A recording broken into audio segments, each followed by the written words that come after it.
행복한 교회 성도 여러분, 오늘은 9월 26일입니다. 이제 매일 성경 오늘부터 고린도 후서가 시작됩니다. 이 고린도 후서에 대해서 잠깐 개론적인 설명을 잠깐 드리겠습니다. 이 고린도 후서는 이 고린도 전서 이후에 쓰여졌는데요. 사도 바울이 이 고린도에 있는 교회들을 위하여 쓴 편지입니다. 이 고린도 전사가 고린도 교회 내부에 있는 이 문제들에 대해서 해결하기 위해 썼다면, 이 고린도 후서는 외부로부터 들어오는 이 거짓 사도들에 대한 이 잘못된 것을 지적하고, 또 바울 자신의 사도권을 이 변증하기 위해서 쓰여졌습니다. 이 고린도 전후서를 조금 우리가 생각해 보면, 이 고린도 전후서 이전에 우리가 벌써 지금은 남아있지 않지만 편지가 있었습니다. 이거를 첫 번째 편지라고 하고, 두 번째 편지가 바로 고린도 전서입니다. 그리고 세 번째 편지가 또 있었는데, 이것도 분실됐거나 아니면 이 고린도 후서에 합쳐졌습니다. 그래서 총 4개의 편지가 있었을 거다. 또 어떤 학자들은 더 편지가 있었을 거다 이렇게 생각하는데, 최소한 4개 정도의 편지가 있는데, 지금 남아있는 이 바울이 고린도 교회에 쓴 편지는 두 번째하고 네 번째입니다. 그래서 두 번째는 고린도 전서, 네 번째는 고린도 후서라고 우리가 생각할 수가 있습니다. 이 고린도 시를 좀 우리가 알면은 이 고린도 전후서를 읽을 때 좀 도움이 많이 됩니다. 고린도 시는요, 상업과 무역이 발달한 지역에 있었고, 남과 북을 연결하는 지중해 연안에 아주 요충지에 있었습니다.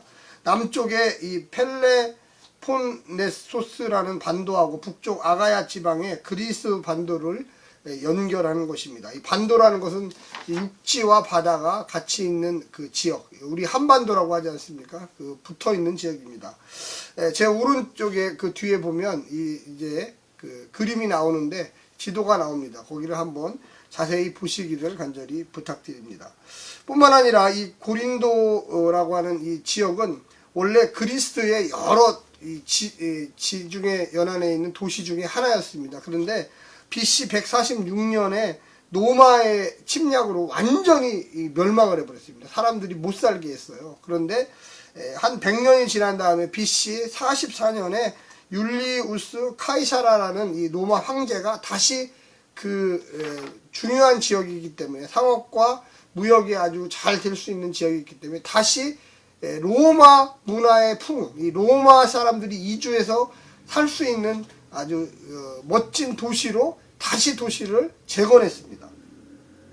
바울 당시에 그 로마에서 많은 로마 시민들이 이주를 해서 이 고린도에서 아주 풍요로운 삶을 살 수 있었습니다. 그러나 이 고린도 전후서를 쓸 배경을 보게 되면 어려웠던 가난한 사람들이 나타나기 시작했고요. 결혼조차 하기 힘들 정도로 가난했습니다. 그리고 심각한 기근이 들어서 그 지역이 아주 어려움을 겪고 있었던 때라고 합니다. 로마 문화의 영향을 많이 받아가지고 로마 황제를 숭배했고요. 또 이스트미안이라고 하는 이 대민족 축제, 이 어떻게 보면 이방 우상 축제들을 했습니다. 로마 시민에 대한 자부심이 굉장히 높았어요. 그래서 이 제2의 로마라고 할 정도로 이 고린도 시가 아주 멋지고 문화가 향락이 풍부한 도시였습니다. 우리가 좀 제 오른쪽에 또 이제 한번 또 제가 설명을 드리겠지만, 이 AD 49년부터 50년까지 이 바울과 고린도 전후서의 편지를 보면, 이 AD 49년부터 50년 사이에 바울이 약 18개월 정도 이 고린도시에 거주했습니다. 그리고 그때 교회가 개척이 된 것입니다. AD 51년 정도에 이 고린도 교회를 바울이 떠나서 에베소로 이주를 하게 됩니다. 그리고 안디옥까지 가서 2차 지중해 연안 전도 여행을 마무리 짓습니다. 그리고 이때 A 편지, 이 남아있지 않은 첫 번째 편지를 기록하게 됩니다. 그리고 AD 52년, 53년에 에베소에서 바울이 목회를 하고 있었는데, 이때 이 고린도 교회는 아볼로라고 하는 사람이 이 목회를 하고 있었습니다. 그리고 그 에베소에서 목회를 하고 있는 중에 글로의 집사람들과 또 스네바나 집사람들을 통해서 이 고린도 교회에 문제가 생겼다는 얘기를 들었습니다. 그래서 AD 53년과 55년에 고린도 전서, 그러니까 두 번째 편지, 이 두 번째 편지가 고린도 전서를 기록하게 되었습니다. 그러나 그 전서를 보냈지만 이것이 해결을 하지 못했습니다. 그래서 이 바울 사도가 잠시 고린도 교회를 방문을 했어요. 그런데 이때 무슨 좀 안 좋았나 봐요. 뭔가 불화가 있었나 봐요. 상처만 남기고 다시 이 고린도 교회를 떠나야 했습니다.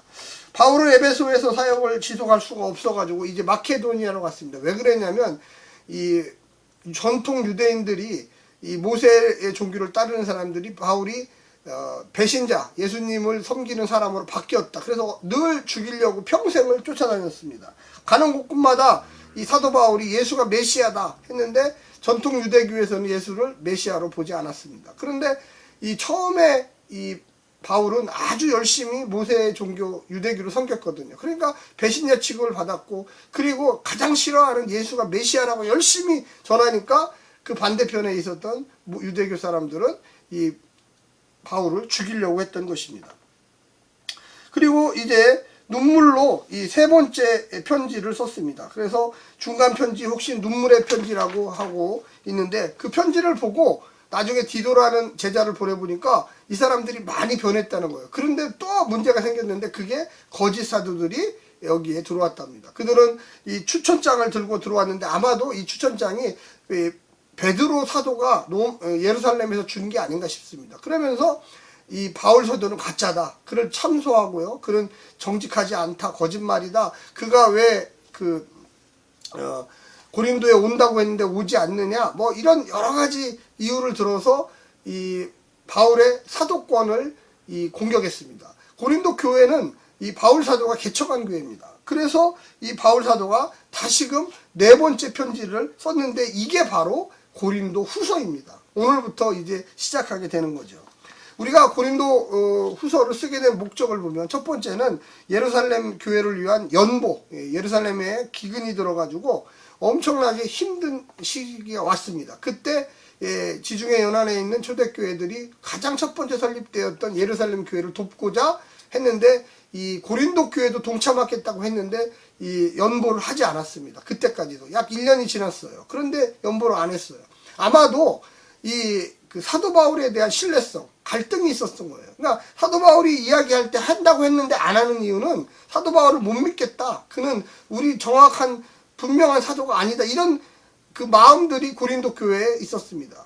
고린도 교회를 개척한 사도 바울이었지만 그래서 사도 바울이 마게도니아 교회를 봐라. 그 교회는 벌써 돈을 다 모아서 나를 통해서 예루살렘에 가져간다. 그러니까 내가 너네 교회, 고린도 교회에 갈 테니까 내가 갈 때까지 좀 연보를 모아놔라. 그래서 우리가 한 형제 교회라는 것을 증명해야 된다. 이런 얘기를 했죠. 두 번째는 거짓 교사들에 대한 이야기들을 인해서 고린도 교회가 흔들렸습니다. 그래서 고린도 후서를 써서 고린도 교회 형제들이여 거짓 교사를 믿지 마라. 그들은 너희들을 좋은 곳으로 이끄는 사람이 아니다. 이것을 여러 가지 하면서 그 반대로 사도 바울은 참사도였고 사도 바울은 교회를 사랑했고 사도 바울은 하나님이 부르셨고 하나님의 부르심에 합당한 사도라는 것을 고린도 후서에서 계속 이야기하고 있습니다.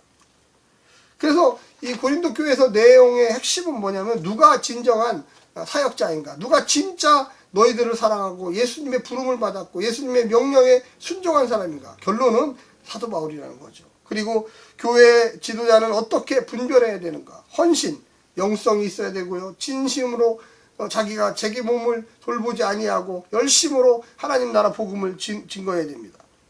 그리고 분명한 복음에 대한 지식, 예수 그리스도에 대한 지식이 있어야 돼요. 세 번째는 고린도 방문의 이유가 1년 전에 약속했던 그 예루살렘 가난한 성도들을 구제하는 사역을 우리가 같이 하자. 그 연보를 가져오게 했던 것입니다.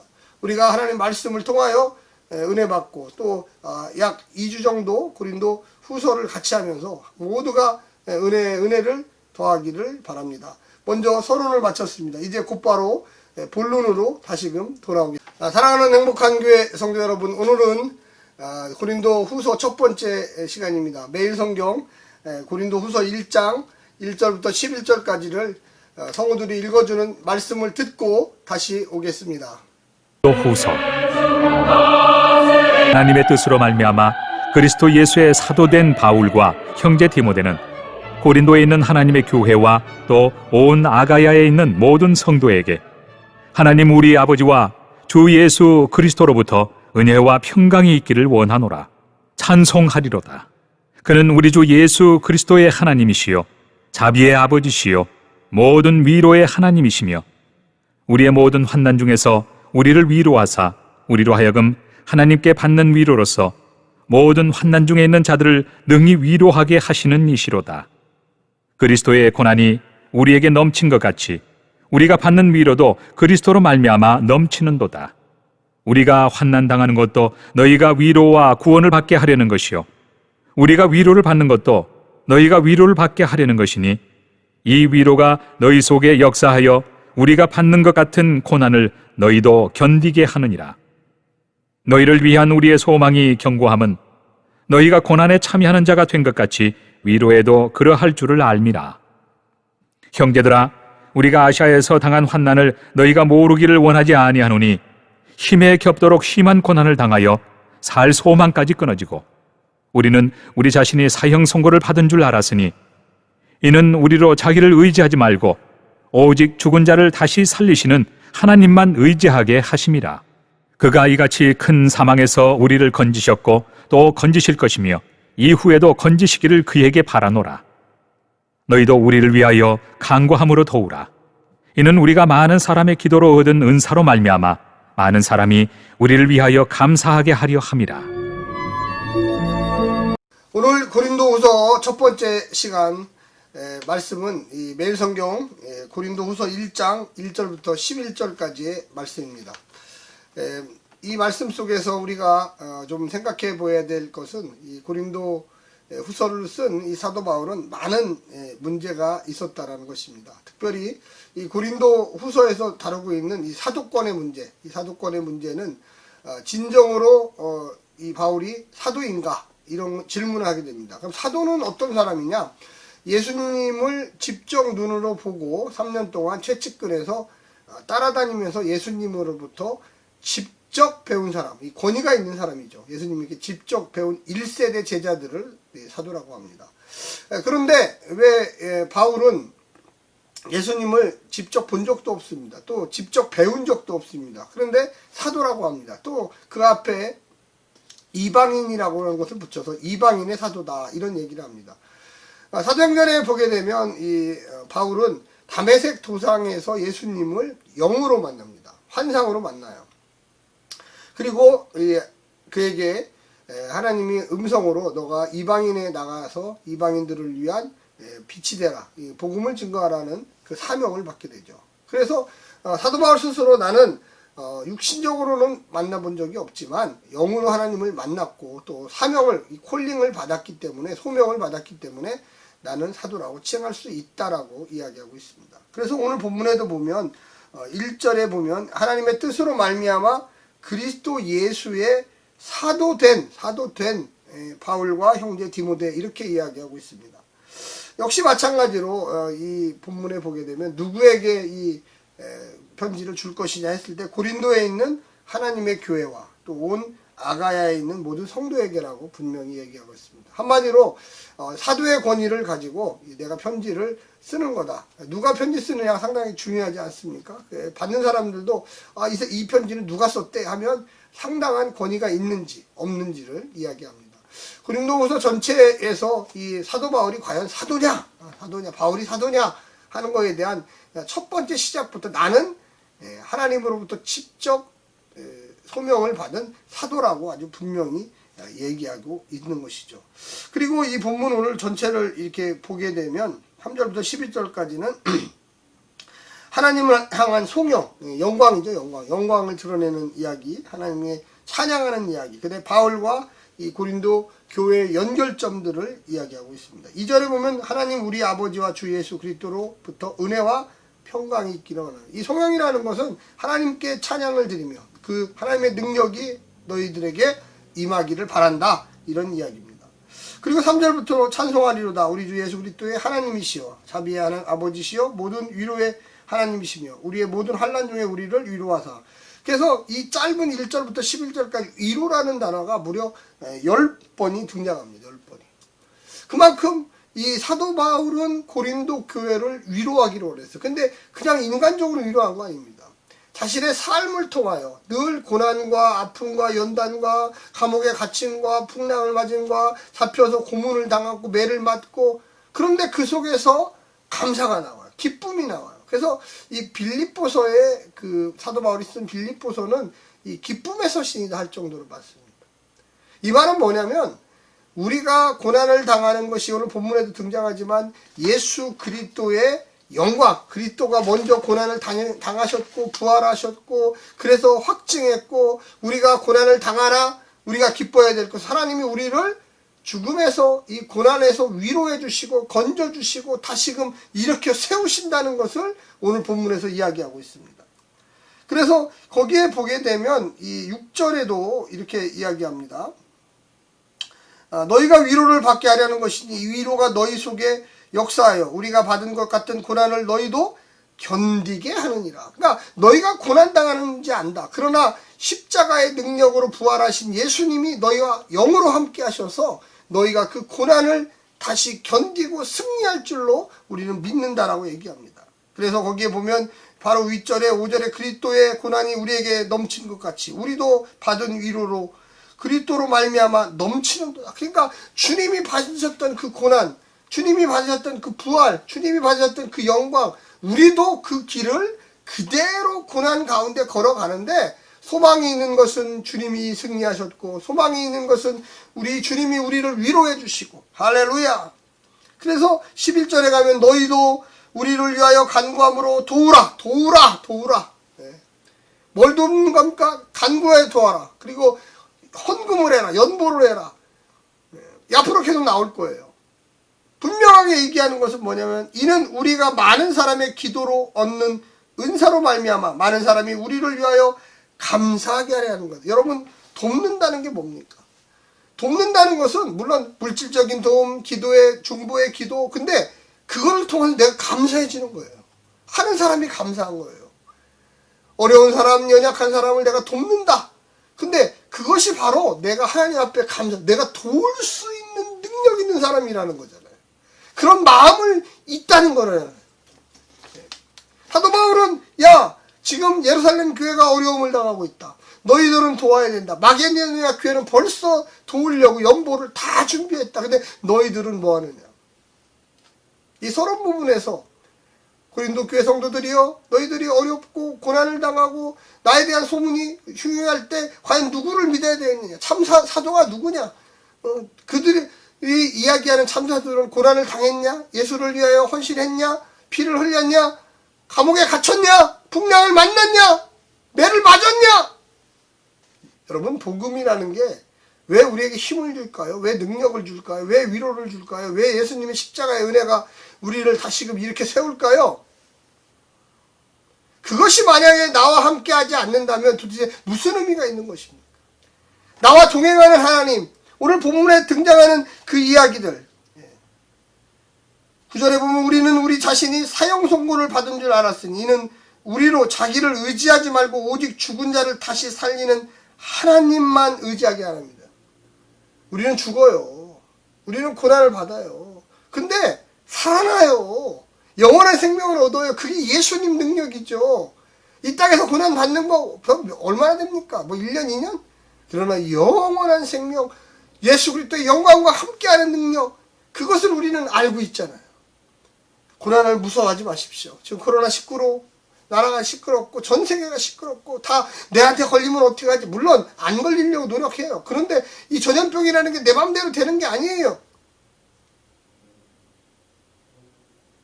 우리가 어떻게 보면 좀 초연해야 돼요. 하나님 앞에 주님, 내가 주님 믿습니다. 걸리더라도 죽더라도 다시 부활 생명 예수와 함께 영원한 하나님 나라 가는 것을 믿게 하여 주시옵소서. 이렇게 해야 됩니다. 사랑하는 성도 여러분, 이 영상을 보시는 성도 여러분, 우리가 예수 안에서 사도 바울이 가르쳐준 그 고난과 아픔과 연단 가운데 위로를 받는 성령님의 능력을 경험하시고 용기를 내어서 우리가 죽었던 사람도 살리는 예수 부활, 나의 부활을 깨닫고 앞으로 전진하시기를 간절히 부탁드립니다. 샬롬.